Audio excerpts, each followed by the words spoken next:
Hi there. Today I'm going to show you how to utilize the properties in your Notion template table database. This is part of a series where I'm going in and breaking down everything in your table databases just so that it will be easier for you to utilize the other databases once you learn how to utilize the table.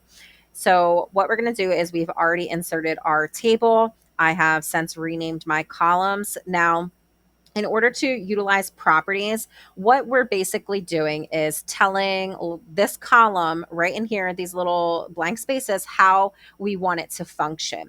Now, if we don't have a property attached to it and it's just text, when we click on an empty database that's just functioning as a text, we would just go in and type something, and once we do that, it's going to just give us like a little bit of a drop down list and we can choose from that.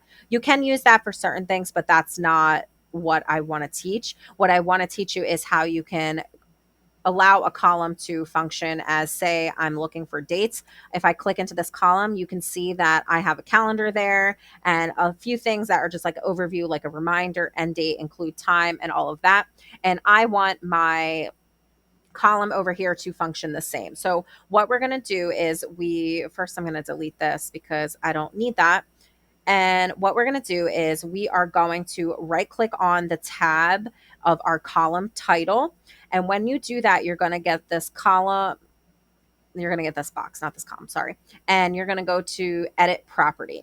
Now, when you go to edit property, you're going to get this other little box. And there's other things in here that you might be able to utilize. Depending on what you're doing, you can add an option, but we're going to save that for another video.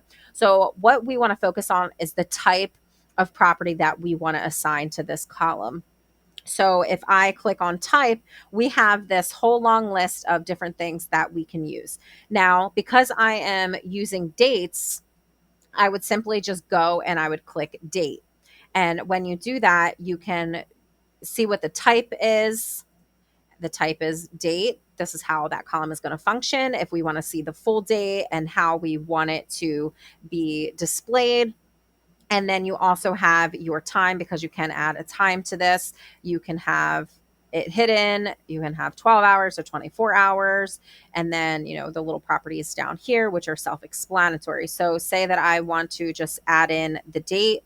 What I'm going to do is click on that. And once I click into that little box, you can see that I now have all of that information in there, just like I did in my previous one. Now let's look at another property because you can add as many properties as you want. So say I'm going in and adding a new tab.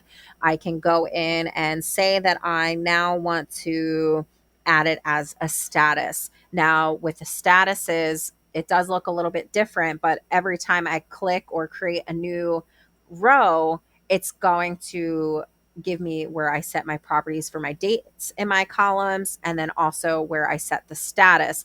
Now, with the status, let me go in and edit the property. Now, show as select, where you can go in and simply select from a little drop down menu, or you can just do a little checkbox. I like the select because I don't know, I just do.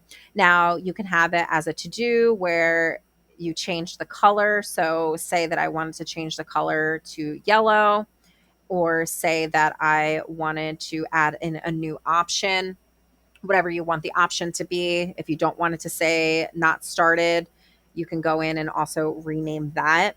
And then you can also change your in progress. So say I wanted to do a different color, I would just simply click on that and it will give me a new color. And then for your completed, where it will say done, same thing. You would just go in, click on the little drop down, and then you can go in and change that. And then simply click off of that. And when I go in and I go to change things in that column, all I have to do is click on it and it will already populate. So say I have something that's already in progress, we could click that. If I have something that's done, we can click that. If we need to go in and edit the properties and change those things again, you can simply click on that. We can also hide in view if we don't want to see that anymore. But for now, obviously, we want to see the status.